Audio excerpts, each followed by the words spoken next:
I have to check on, okay, preparing to go live, okay. Okay, got All it. It's like us, right? Okay. right, we're live. We are live. We are live. Yeah, let me turn the volume down on the YouTube. Okay. All right, we are live. I think we All finally got right. it. All right. Finally, we got it. We got it. I'm excited. All right, let's see. Am I seeing it? Yes. Awesome. Awesome. Awesome. Awesome. So I see that we are live. We are live. Welcome, welcome, welcome. Yes, yes. After after like almost over an hour of trying to figure this thing out. Yes. Okay, so what I'm gonna do is I'm gonna let you handle the whole YouTube side because Yeah, with technical. both of them next to me, they lag it, and I'm like, wait a minute, am I talking now or am I talking in the future? Don't watch. Yeah. You can probably just minimize your YouTube screen and then just look at the Zoom, the Zoom meeting. Yeah, that's listen, gotta keep the Yeah, there you go. focus where it needs to be. Yeah. Welcome, Don't welcome, try to look at welcome. both. Because you try to look at both, you're gonna get distracted. Like what? Well, welcome everyone. Welcome, welcome, welcome. Welcome. You are here for the first episode of Nick and Rue Unread Books. Um, we are just so excited to be bringing you this. This is part of Mama Lisa Temple's Elder Table. We talk about different books. You know, we individually have these great libraries. Sometimes we'll have a book that no one has ever heard of, and then there'll be one that we all heard of, but we all glean different things from it. So what Nick and I intend to do with this series is bring some of our favorite read and unread books to you for review.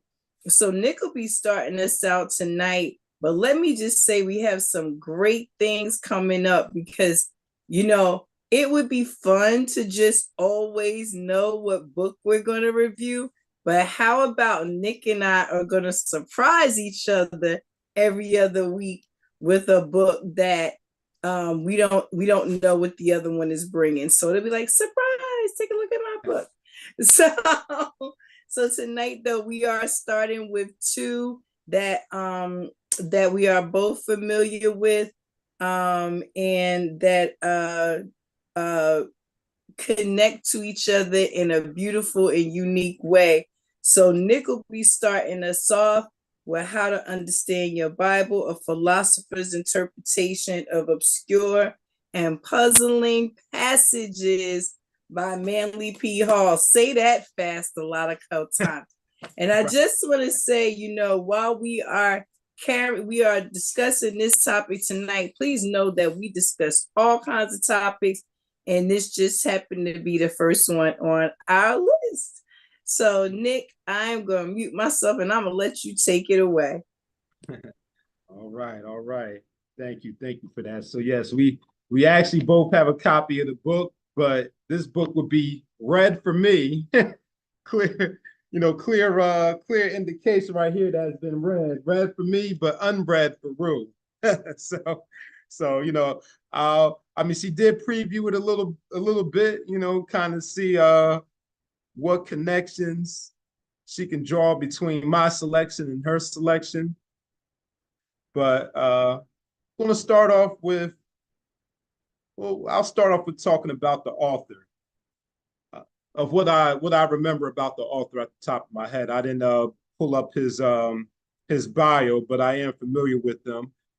Manly P. Hall is one of the most popular and classical occult teachers. I believe he's a 33rd degree Freemason. He's written several books. The most popular one is the secret teachings of all ages. That's Manly P. Hall. Yeah, so most people know him by that book. I haven't read that one yet, so that might be in a future episode of Unread. But I have I've only read one other book from him. Well, I listened to the audio book, and that book was The Lost Keys of Freemasonry. Just that book by itself. Rue, she has The Lost Keys of Freemasonry with Egyptian Freemasonry, combined into one volume. But I listened to the audio book for The Lost Keys of Freemasonry, and I was blown away by that one. Just how many gems he was dropping in just a short amount of time. So if you look at this book, it's not a thick book.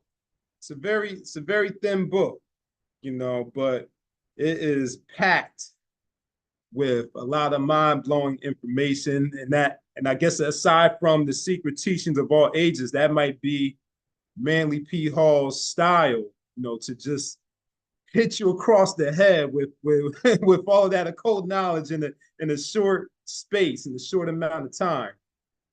So that's the only other book that I've read from that author. I think I might have, like many years ago, I might have listened to one of his lectures, in which I don't even remember what the topic. It was so long ago. It was probably back in 2014 or 2015, or maybe even 2013.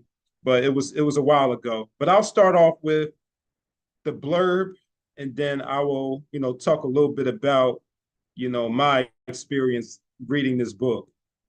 So the blurb on the back of the book, the description, it says, in spite of human prejudice to the contrary, there is but one religion and one truth, and all the great faiths of the world were parts or fragments of the ancient wisdom. The scriptures of the world are the written records devised both to preserve and at the same time to conceal the mystery of eternal law. It naturally follows that there is certain interdependence between religious writings. To understand any one sacred book completely, it is necessary to also understand all other sacred books. The Christian Bible is the greatest book in English literature, but like most other great books, it must be approached with understanding, gentleness, and a sincere desire to find truth. The Bible as we know it today is a fragment of that truth.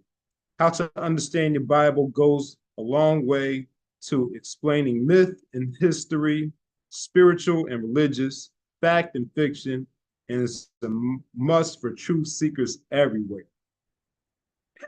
So if just that alone doesn't intrigue you or draw you in, that alone just caught my eye. Just along with my familiarity with the author, that description really caught my eye and my ear and my attention. Just and something that Rue and I have talked offline about in the past is about our interest in comparative religion and mythology. Rue loves comparative religion and mythology. So, Rue, you're definitely gonna love this book because that's the first thing that sets this book apart from other books about the Bible and about Christianity. The fact that Manly P. Hall goes into those extra biblical texts and shows you the parallels between the biblical texts and other texts, such as other texts or mythologies or spiritual systems or occult sciences, such as astrology, such as ancient Egyptian or Kemetic literature and texts, such as Buddhist texts and Hindu texts, also Sumerian texts. So he's pulling mythology stories from all of these different places, and he's showing you how they line up or the similarities or the influence of those texts to, you know, stories in the Bible, stories and characters in the Bible. So this covers the entirety of the Bible, Old and New Testament. So just to give an overview of some of the interpretations that Mr. Hall includes, starting with the Old Testament, he covers creation, you know, with the Genesis story. He covers Adam and Eve, Cain and Abel, covers Noah's Ark, and he's giving you, you know, so myself, many others of us out there, you know, we may have read the Bible through a literal interpretation, a literal lens. Manly P. Hall, he gives the interpretation on a symbolic level. He explains the allegories and how they align or connect to, you know, those civilizations and those texts that I mentioned, you know, a few minutes ago. So he dives into the allegory or the symbolism of Israel and the Moses story, Solomon, Proverbs, the story of Samson, you know, with its, you know, allegorical and astrological connections. The sufferings of Job, I shared that one with Rue. That was a little sample that I gave her. I gave her, you know, some insight about the interpretation of the Job story. And I forgot to mention Freemasonry also. Manly P. Hall, the author, is a Freemason. He also draws some parallels between Freemasonry, which the sufferings of Job does have a Masonic connection to it. And then when we get into the New Testament, of course, you got to talk about Jesus. And you know what other better time to talk about Jesus than now? Because you know there's that saying. I know we used to sing it in church, but you know they always have that saying, Jesus is the reason for the season. You know, for the Christmas season. You know, so you got the astrological and symbolic meanings of the Jesus story and aspects of the Jesus story and the Jesus character. Now, whether Jesus historically existed or did not exist, that's neither here nor there, but it's just giving us the meaning and his interpretation of these significant events in Jesus's life. You know, we got the raising of Lazarus and what that represents, the symbology in the Lord's Prayer, the story of Jesus walking on water, the allegorical meaning of the Last Supper, the origin of resurrection. That's a chapter, you know, discussing the various parables that Jesus taught, you know, in the Gospels. Then in chapter 11 we have the Jesus of Peter and the Christ of Paul, Paul's doctrine of the Logos. You know, so oh yeah, the Logos too. So that's another system that I forgot to mention too. He also talks about the Plato's influence on Christianity with Platonism and Neoplatonism. So that's in there also. And then he rounds it off before he goes into the conclusion with the revelation of St. John. So this book is less than 200 pages. It's about 160 pages. Covers all of that in 160 pages. And the last point that I make, you know, because I've been going on for a while, you know, I want to give Rue an opportunity to jump in and if she has any questions about this text before I toss it over to her, is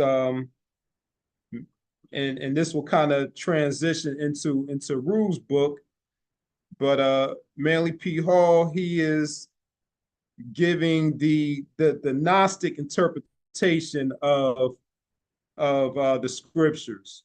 So, I'm not a Christianity expert or historian on Christianity, but there were different forms of Christianity in history. You have your Orthodox Christianity, which is probably the one that most of us are familiar now. But you also had Gnostic Christianity. You also had you had a few other ones that I can't remember the names off the offhand, but there were different forms of Christianity that were contemporary with each other, but because of the politics, with history being written by the victor, I guess the Orthodox Christianity was the victor that kind of kicked out or relegated the other Christianities to either be completely erased or to go underground because those other alternative Christianities were being persecuted by the Orthodox Christianities when you get into the Roman history with Constantine and all of that. But that's just an aside there. But yes, he gives the Gnostic interpretation of these scriptures. And if you're not familiar with Gnosticism, like I mentioned, it's another form of Christianity, but I'm going to allow Rue to tell you more about Gnosticism and the Gnostic texts. But I'll stop there. I've been talking for a while. So Rue, do you have any thoughts on this how to understand your Bible or any questions about it? Because I didn't go into any specific passages yet. I just gave the overview of what's inside. But if you would like me to pick out a passage to kind of whet their appetite, I could do that also. Well, we can't give them too much because we want them to go and get it and just dig all into it, stick the teeth all into it.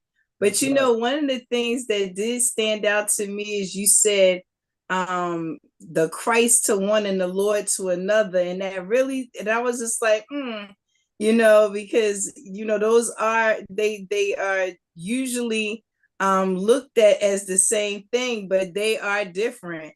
And esoteric science kind of teaches that. So as Nick talked about in this book, Manly P. Hall is, first let me just say, one of the first authors that I came across where I was like, okay, this man is like, if I thought other stuff had secrets, this is like the secrets on secrets, you know what I mean? And the fact that The Secret Teachings of All Ages is his most popular book, it's just like, you just say to yourself, well, like, wow, there's been some other Masonic authors that I've read over the years. However, I always end up going back to Manly P. Hall because he has such a simple way of explaining very complex ideals, especially ones that you already have preconceived notions about. It's one thing if you going in and you don't know anything, but like you said, most of us were raised in churches or around the Bible or Quran or whatever that told very specific stories about these things, and these were the things that we began to believe. So we based our what we call our spiritual foundation or our religious foundation on these things. So to have somebody like Manly P. Hall come and like just blow your mind, you're like, wait a minute, that meant what? You know what I'm saying? I'm like, that meant what?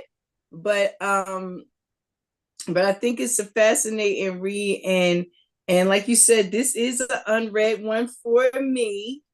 The Secret Teachers of All Ages, though, is not. Yeah, got the flip. But what I would say is I look forward to reading this because one of the things that we'll talk about when we talk about my book is the Gnostic Gospels, and there's so much research done, but not always research that agrees. So it's a lot of information out there. And so it's a lot for people to take in and digest, especially with everything else they trying to do to find self, heal self, and propel self forward. But I will say Manly P. Hall is definitely one of those authors who will help you get to the next level. Will definitely help you get to the next level. So my book is The Secret Teachings of Jesus. So I chose this book because the author Marvin W. Meyer, he was heavily influenced by Elaine Pagels, which is someone who has done extensive research on not just the Gnostic people, but all of the different books. So, she has, a lot of like the Gnostic teachings of Jesus himself. And so people say, well, what is this? Well, the best way I can explain it is the way it's explained to me. There is the exoteric information, which is what everybody gets, the masses get. That's the exoteric. And then there's the esoteric that deals with the deeper, more spiritual, more individualized kind of messages and lessons that you glean from a different, from looking at information differently. So for me going into this book, already reading some of the other things that I had a pretty good understanding of where I was beginning to look, what I was about to look at. But what I will say is that Mr. Meyer did take a very unique approach, and I'm just going to read to you a little blurb like Nick did about his book, and help you to understand what we are looking at, because these gospels are part of a group of texts that was found called the Nag Hammadi Library. So in December 1945, two Egyptians digging for natural fertilizer in the Nile River Valley unearthed a sealed storage jar. The jar proved to hold a treasure of unexpected sort, a collection of some 52 ancient manuscripts, most of which reflect the teachings of a mystical religious movement we call Gnosticism, from the Greek word gnosis, which means knowledge. The texts are also, with a few exceptions, Christian documents, and thus they provide us with the valuable new information about the character of the early church, about the Gnostic Christians within the church during its first formative centuries. Because the Gnostics emphasized an inner quest for spiritual understanding and often challenged the authority of priests and bishops, their teachings were suppressed by the early church and therefore were known to us largely through the writings of their opponents. The discovery of these manuscripts, which had lain in the sand of Egypt for hundreds of years, finally allowed the Gnostics to speak for themselves and to present their faith and theology in a fair and attractive manner. In this volume, Marvin Meyer has produced a new English translation for a general reading of four of the most important and revealing of these early Christian texts: the Secret Book of James, the Gospel of Thomas, the Book of Thomas, and the Secret Book of John, classics of Gnostic spirituality.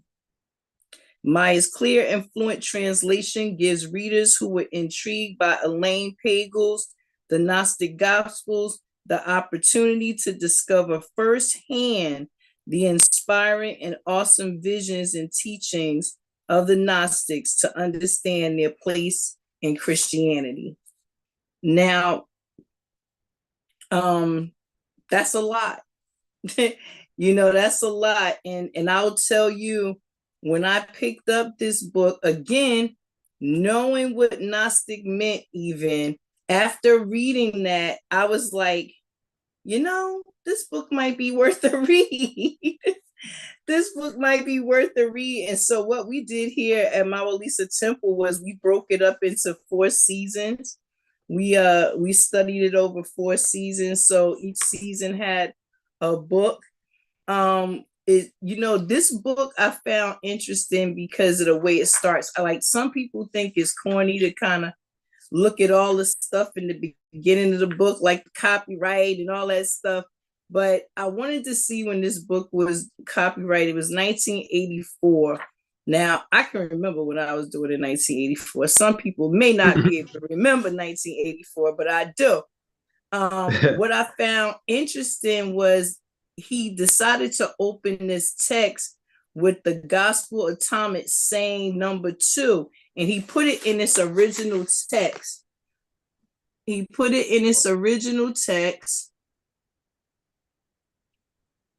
And so with that, of course, that will make you want to say, well, what does it say? You know what I mean? Like, well, tell me what it says. So let's see what it says here.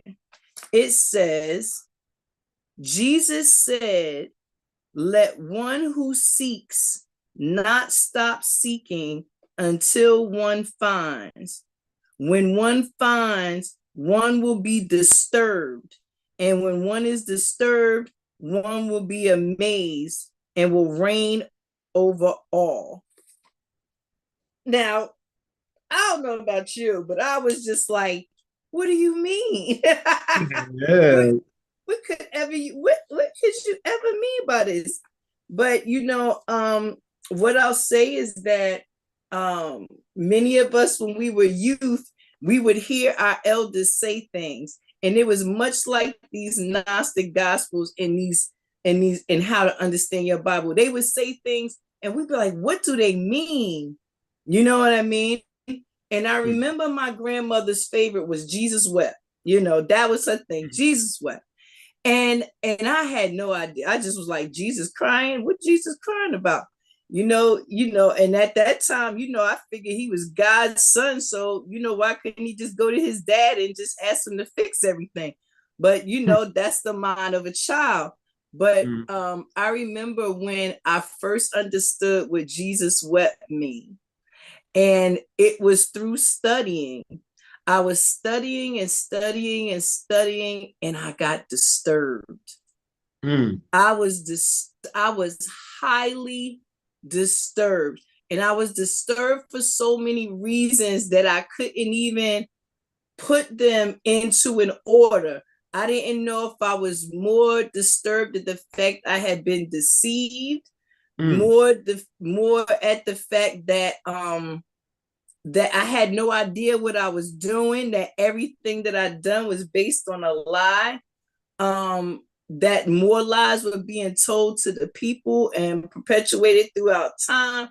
Like, I didn't even know where to begin my rage, when it came to this. But at some point, it turned to joy. At some point, it turned to this joy, like, I am going in and I am plucking out things that many people would not take time to go in and pluck out. So one, that made me question who I was a little bit and what was going on with me. But at the same time, it made me think, why was everything this big, gigantic secret? What was going on that everything had to be written in these because it tells us the Bible's written in parables. Well, if you think the parables is something, this right here, I want to read something to you. Again, I don't want to give you too much because I want you to go in and get this for yourself. Here in the secret, no, not that one. I can give you a bunch of them, but it was one that I wanted to give you. Mhm. It was one I wanted to give you that really just had me sitting here like, wait, what? What did he say? I was like, wait a minute, what did he say? Okay. This is chapter 1, verse 1 of the secret book of James. Okay. And you just let me know, as you know, as an audience, like, am I just nosy, or do you really want to know what's going on here? It says James writing to, and it just has dot, dot, dot. Right. So we don't know who James is writing to unless we go in and try to figure out who James is writing to. Right there is already a mystery, right? It says, peace be with you from peace, love from love, grace from grace, faith from faith, life from holy life. Since you have asked me to send you a secret book revealed to me and Peter by the Lord, I could not turn you down or refuse you. So I have written it in Hebrew and sent it to you and only you. But considering that you are a minister for the salvation of the saints, try to be careful not to communicate this book to many people. For the Savior did not even want to communicate it to all of us, his 12 disciples. Nonetheless, blessed are those who will be saved through the faith of this truth. I'm like, wait a minute. Wait, hold on. So you got a secret book, right? Right. That Jesus didn't even want to teach to all the disciples. What is in this book? What is in there? What is in there? I guess we'll have to read it and find out.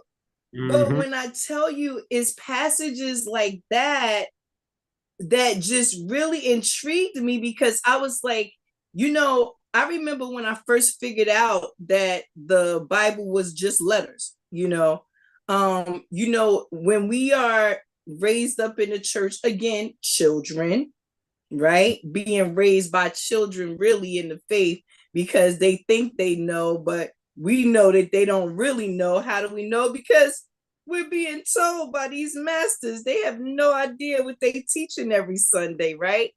But you're taught these stories, and you're made to believe that Jesus was around while all this was happening. While they writing these stories, we are made to believe that Jesus was right there, like, yeah, cross that T and dot that I, but was nowhere to be found.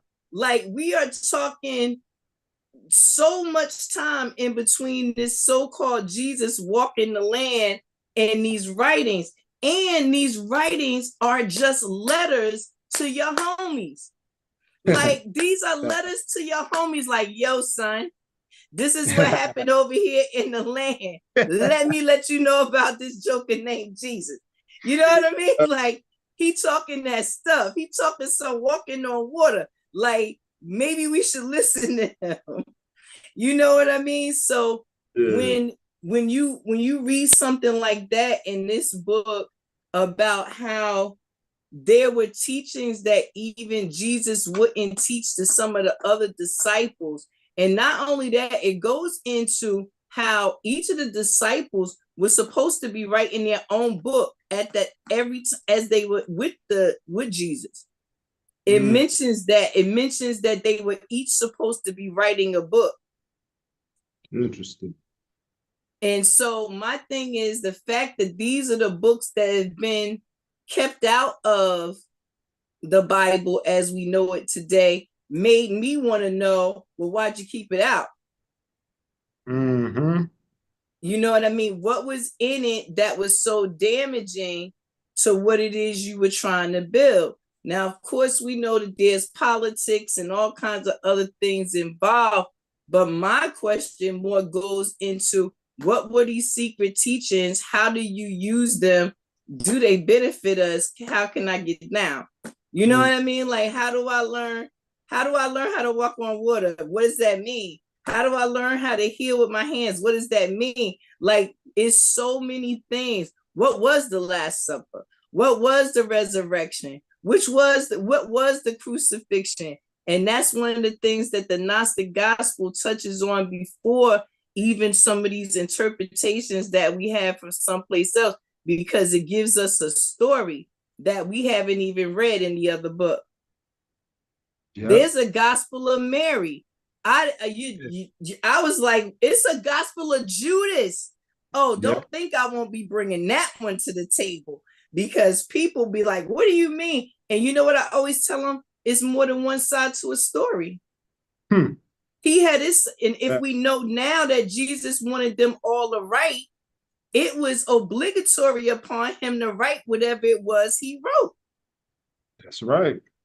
And so it must be something in there, just like Jesus pulled these two off and gave them something. It must be something that Judas had too. Maybe he understood the reason he was supposed to do this betrayal. What? Did anybody think about that? Was it really betrayal, or was it you did what I told you to do? Right. Right. You know what I mean? Did you do what you were supposed to do? You know? So, you know, of course, while you'll have people argue the whole Jesus story as a whole, you know, I'm not here for that. That's not what this is about. This for me was more about what the people in that time where Gnosticism was prevalent in the land, but you know, they had to hide. They had to hide because they weren't with what everybody else was doing. They wasn't with the get down. So these are the people that was having church in the house. You know, having church, you know, having church in the back of so-and-so's market. You know what I mean? They weren't out building cathedrals and churches for people to come to. These are people who were understanding that church have nothing to do with a building. You know what they were trying, what Jesus was trying to get through to them had nothing to do with a building. It had to do with the inner building. And that's the thing that the Gnostic Gospels are great for, if you ask me. So I am going to stop talking now, and I'll give you an opportunity to ask me any questions you like about this. But it's a great read and a great reference book to keep going back to. Yeah, I mean, I just want to add on to that, because you hit on several points that resonated with me, starting with the last point that you made about, well, first about the building that's inside.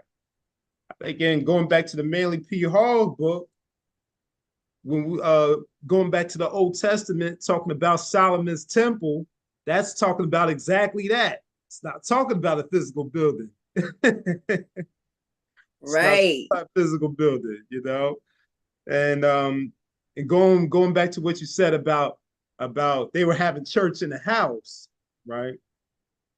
There's some scholars, they make the argument. I got a couple of those books up here from some of the writers and the scholars and the researchers. They make the argument that, you know, the Gnostic Christians and these other sects of you know, esoteric Christians, they were the predecessors to the secret societies, such as, you know, the Freemasons and the Rosicrucians and the Knights Templars.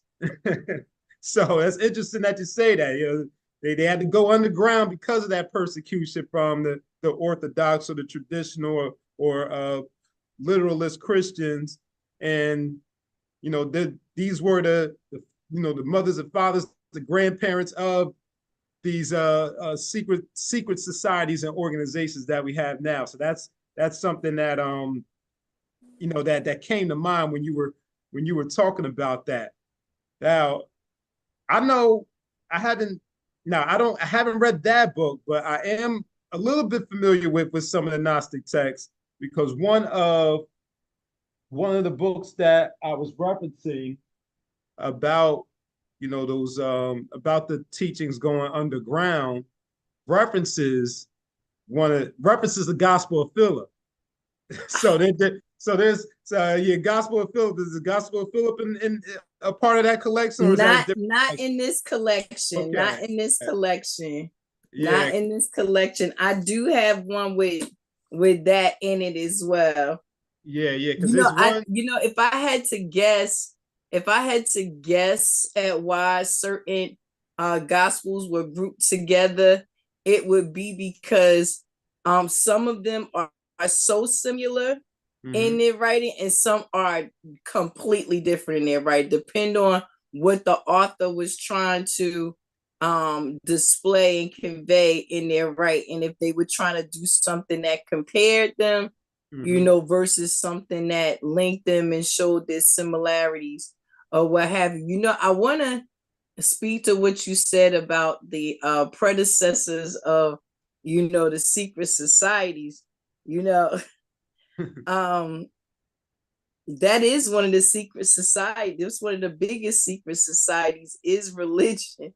Like all these institutions are truly, they all have a foundation and a base that unless you are very driven or very privileged to have access to, you'll never know exist. You know what I mean? You'll never know the true meaning of what it is you're holding in your hand, because it done been washed and touched by so many hands and dirtied up and twisted around. And again, we have to remember, even this by Mr. Meyer is a translation of something. It doesn't mean that it is what it is.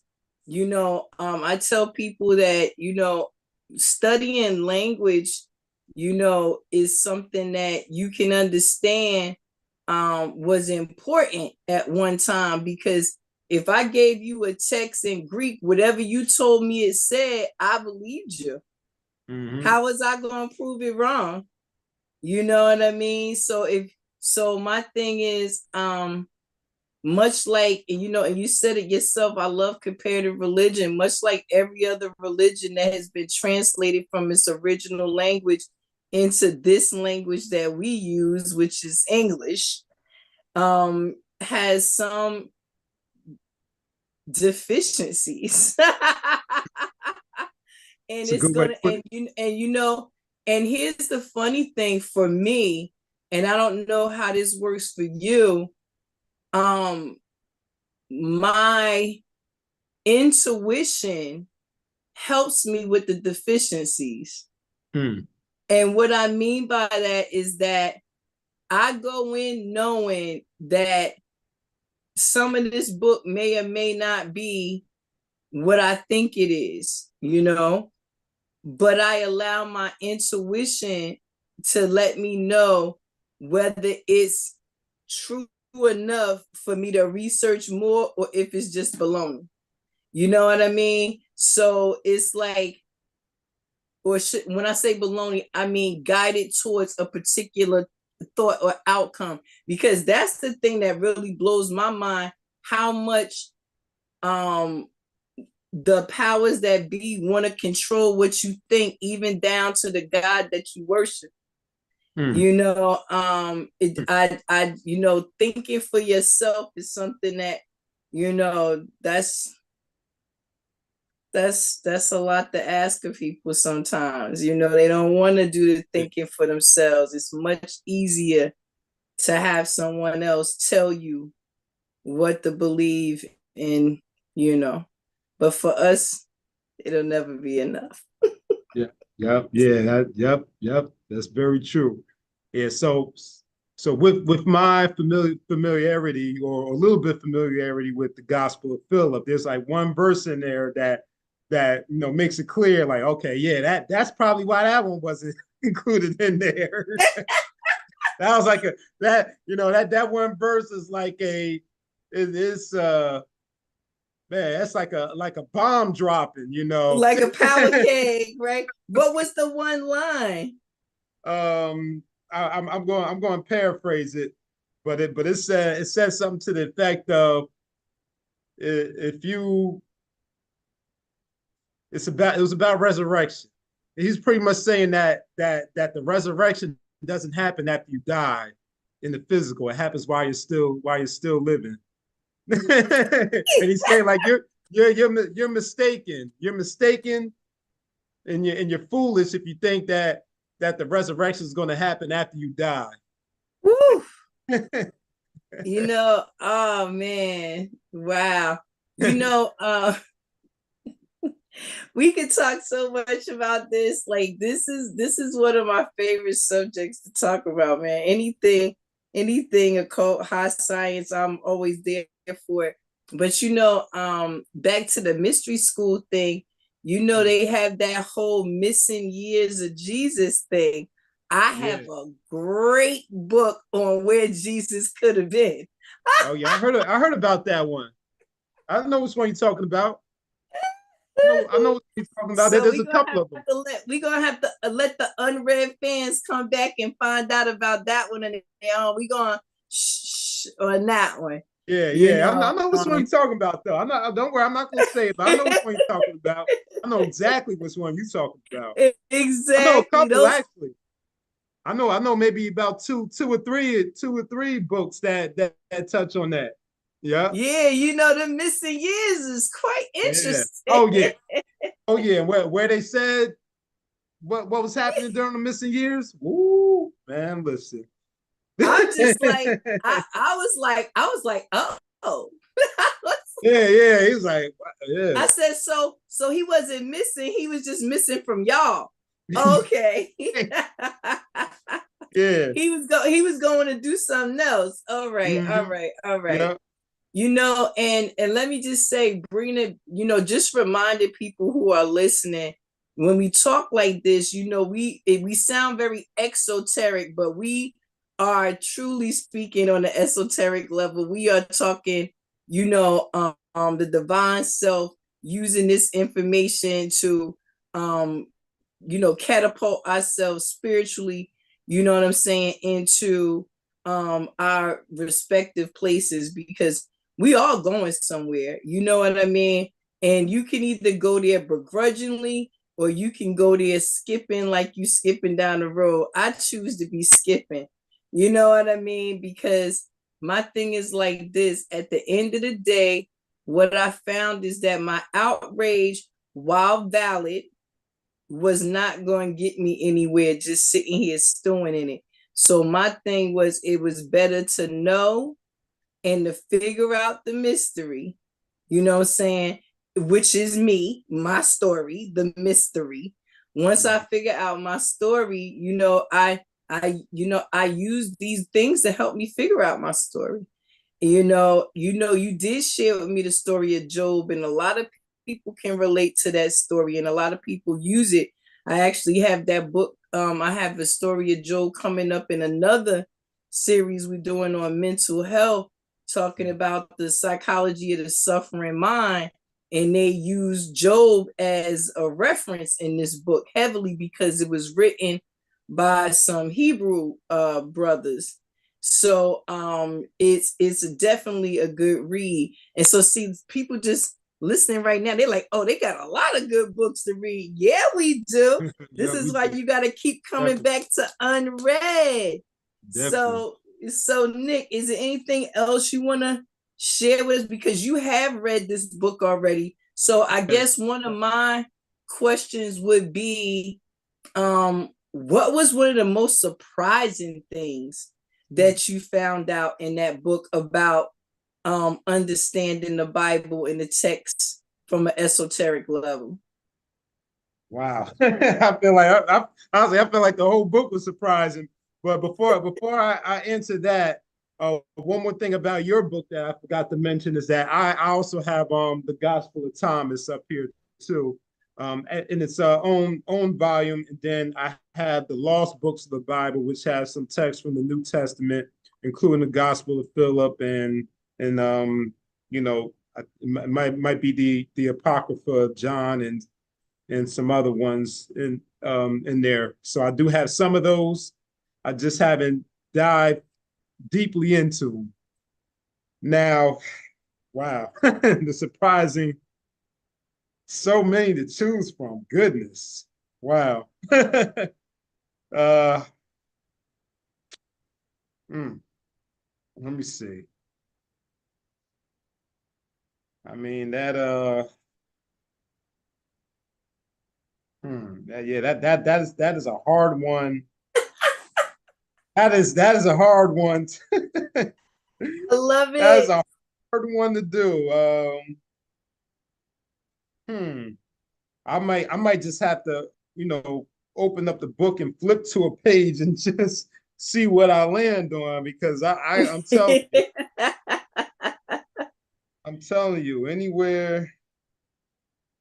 So and I oh and just to give the timeline, I read this book. When did I read this book? I read this book back in it was a few months ago. It was maybe it was back in September maybe. It was I know it was during the autumn time. But I'm telling you, I don't even know if I can answer that. I mean I shared with you that Job one was that one was definitely a surprising one because it went into what the story represented and how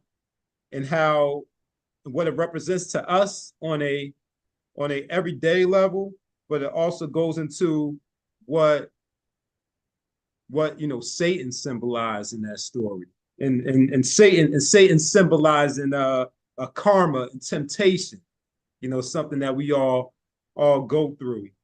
But the Job story, what really surprised me is how he described it as an initiation ritual, an initiation ritual, and how it's a story of how the way that Job was tested, that's the way that all of us are tested. Some of us might have more tests and more challenging tests than others, but we all go through our tests. And then sometimes when these very challenging or terrible things are happening in our lives, and but we're righteous people. Think about all the righteous people. They do everything right. They do well by all people, by everyone, but they still suffer. And then you're wondering like why? Like why would this person or why am I suffering so much when I'm living right, I'm doing everything the right way. And this interpretation of the Job story tells us, gives us an explanation of that. He said that it should be remembered that the mystery schools accepted only the wisest and most perfect, and then subjected them to ordeals of further testing before the secrets of the spiritual world should be revealed. So if you ever wondering why, if you're living right, you're doing everything the right way, but you're still suffering, just think about that. You got to be the wisest. Uh, God calling up his strongest soldiers. You heard? Called up his strongest soldiers. He's only you getting tested the most because you are the best of the best. And in order for you to get to that next level and reach that peak, that pinnacle, you got to be the wisest and the strongest and the best of the best and the cream of the crop. So in order for you to get that revelation and get that and rise to a higher level of consciousness, or if it's to get something in the material world, you might have to go through that and be rewarded, with in the material world, and it may not be during this lifetime. It may be in the next lifetime, or maybe you might be rewarded, with with the reward of not having to come back down to this realm. Did you even say that? I added that part. I added that part in there. You know, I added that in there. That wasn't in the book. I added that in Listen, there. listen. No, thank you for sharing that. And I'm sure it is hard to single out one thing that was surprising because again, we've read these books all of our lives, these spiritual books all of our lives with one point of view. Sometimes maybe two or three. For those of us who were a little bit adventurous and didn't believe everything that we saw on the page, or we asked a lot of questions, which was me. I was asking questions all the time. They was tired of me. Like, somebody come get this child. She asking too many questions. And, but what I'll say is that in Islam, there's a saying that your tests are in accordance with your iman, with your faith. And so the greater your faith, the greater your test. The weaker your faith, the weaker your test.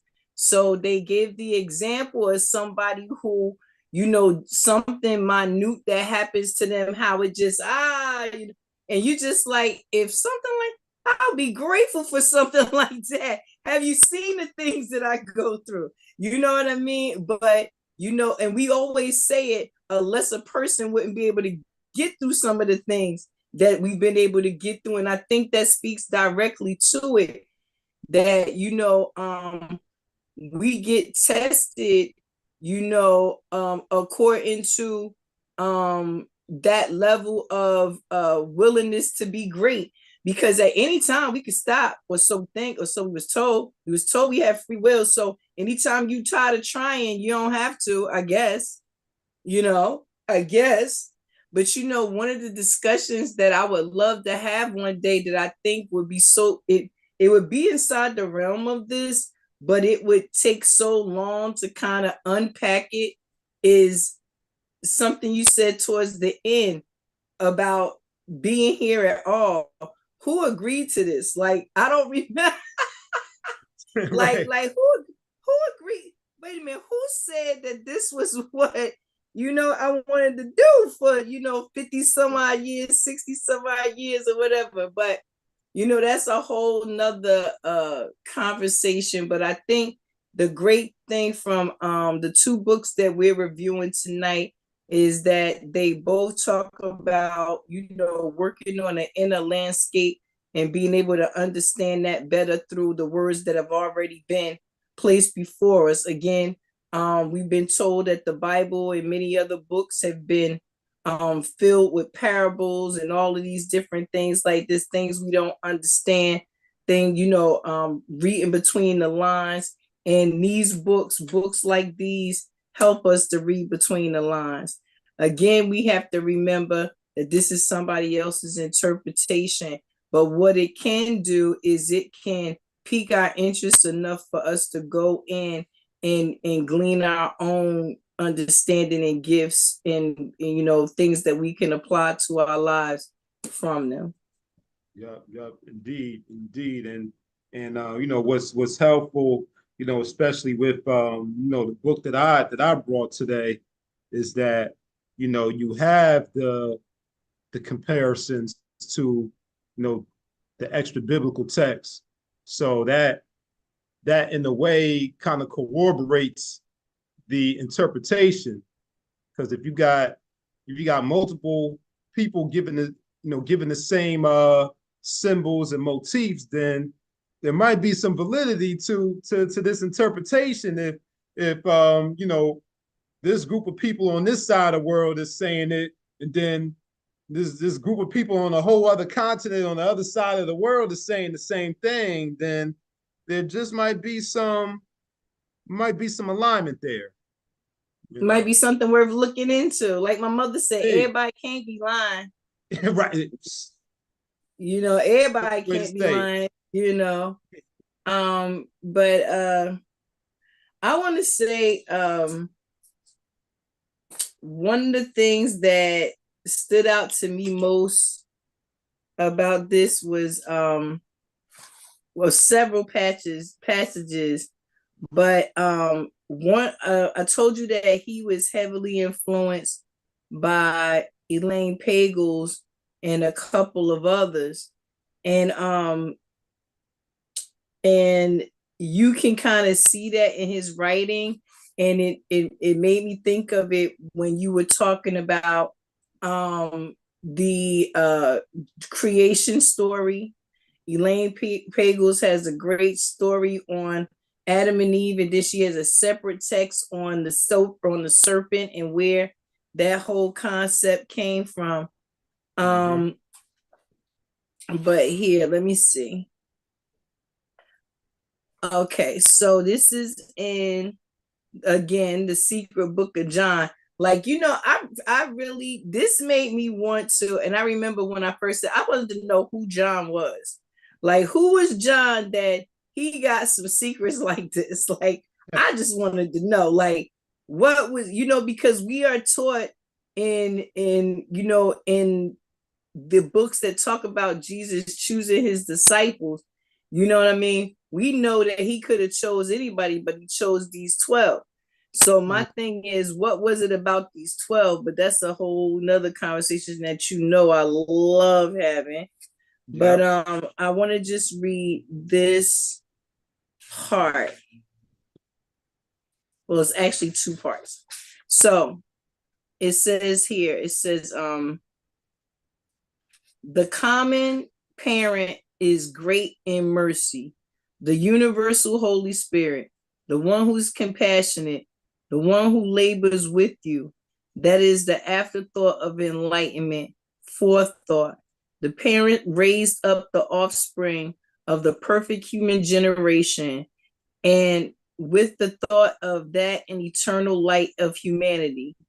When the first ruler realized that these people were exalted above him and could think better than he wanted to grasp their thoughts. And he did not know that they surpassed him in thought, so that he would be unable to grasp them.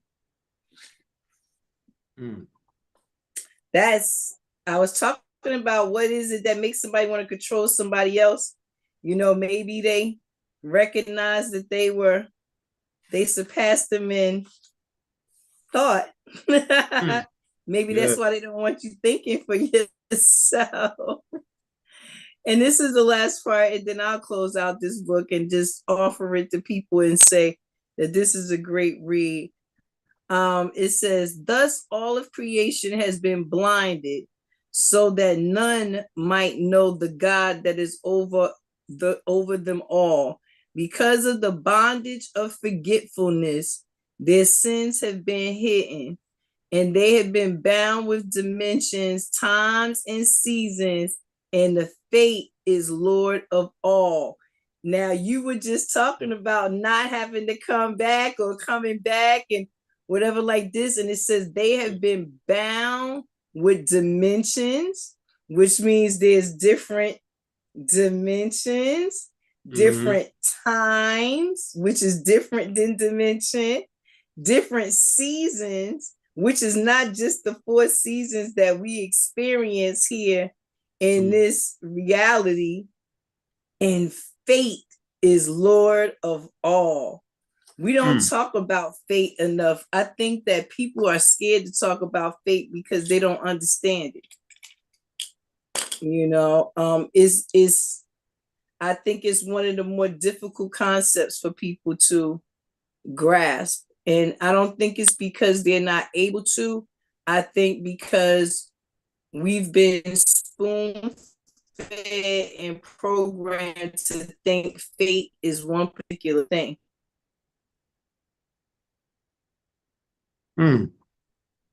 Yeah, that's real. So that's what I have. That's what I have from the secret teachings. Yeah, that's what I have. And so, Nick, if you like to give any last thoughts about your book, and then I'll be telling people what's coming up next. Okay. Well, I mean, if you couldn't tell from from this conversation, I definitely strongly recommend this book.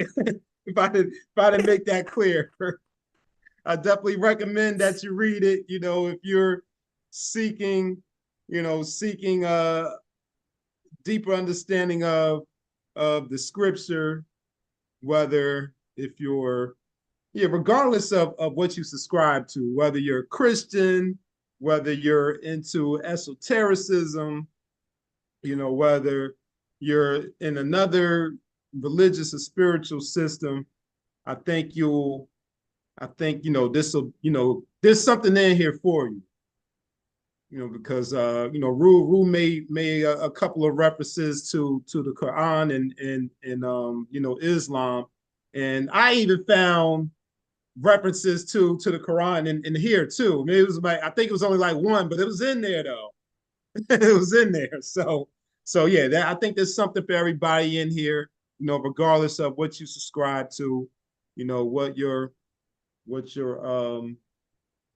you know philosophy or way of living is, or school of thought. That's the terminology that I've heard some people use. So regardless of what your school of thought or system is, there's something in there for you. So definitely go and check it out. Like I said, it's a quick and easy. It's a quick read. I won't say it's easy because it's easy to comprehend because, like Bruce said, the author, he breaks things down in a simple way, but the information is explosive. So you might have to put it down. Like, whoa, you might have to put it down and come back to it.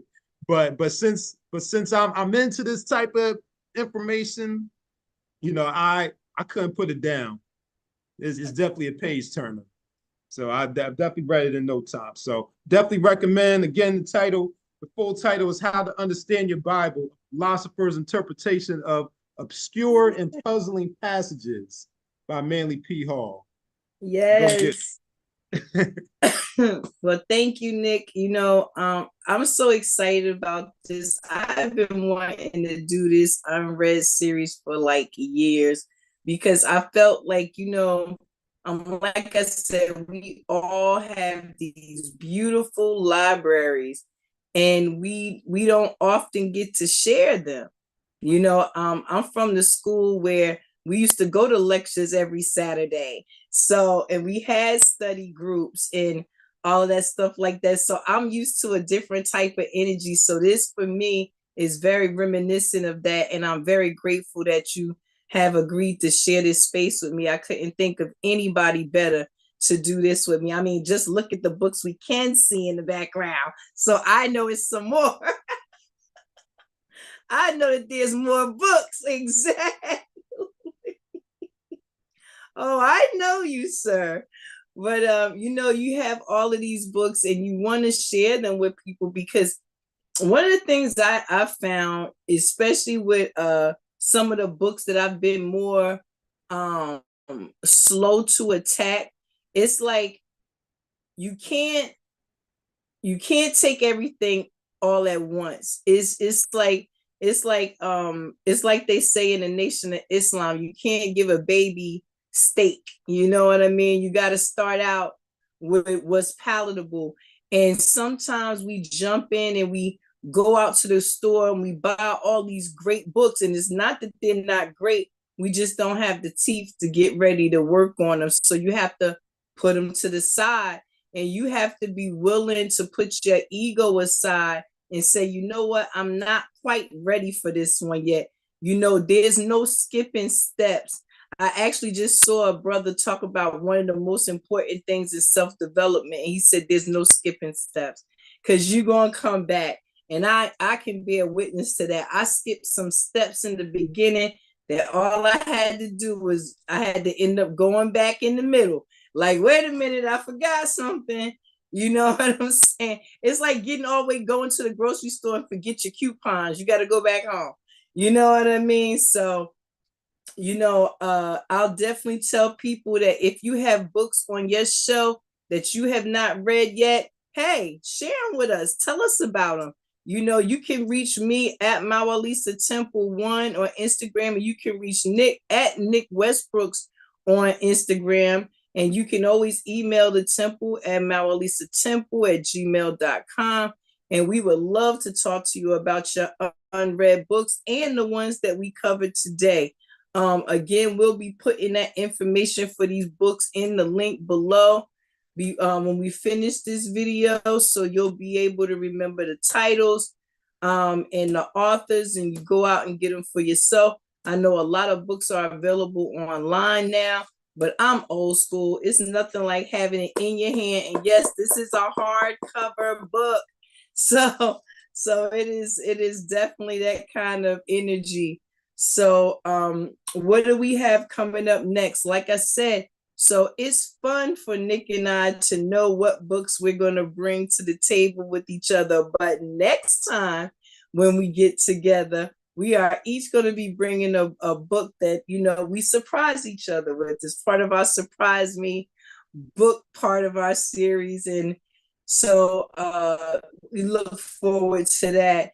And we'll be having some contests actually coming up as well. We'll have $50 and $100 gift cards for people to go out and purchase some of these books. And sometimes we'll just have the books to be able to share themselves. So don't miss the opportunities to be able to do that. Right now, we are doing this series every 2 weeks, and that's to give us time to get with some other things, because we have some great other things going on. We have the healing chambers. Nick has a financial program that he's a part of. So we have a lot of things going on. So always feel free to ask us, because we'll be bringing some of those books too. I look forward to Nick bringing some of the financial management and wealth development things to our circle for people to better be able to familiarize themselves with that as well. So Nick, if you don't have anything else, I think we have finished our first episode of UnRead. Yes, we have. Don't forget your YouTube channel, because we got to build your subscribers up. So go ahead and promote your channel. Yes. We will definitely put that in the link below too. Nick was kind enough to stream through his platform, because my platform is new on YouTube. I never really use it. So I did not have enough subscribers. So please go over and subscribe. And also follow us on Instagram. We love to talk to our Instagram followers. It is nice to have them. And, because we invite them sometimes to private roundtables, just like the one we recently had on human rights and the right to education, Article 26, which was a great turnout and a fantastic conversation. So again, thank you for that reminder, Nick, for people to subscribe to the page. Yep. Was it my Lisa on YouTube? It is with the Z. Yep. It is. And we'll put that link below with the titles of the books as well, and our Instagram contact information. Yeah. So with that being said, from Maualisa Temple, thank you for joining us for the first episode of Nick and Rue UnRead Book Review. We had a great time. We talked about 2 fantastic books, and I hope that you have been intrigued enough to go and grab them for yourself. And again, if you have any questions about these books, reach out to us. We look forward to seeing you in 2 weeks. Peace. Peace.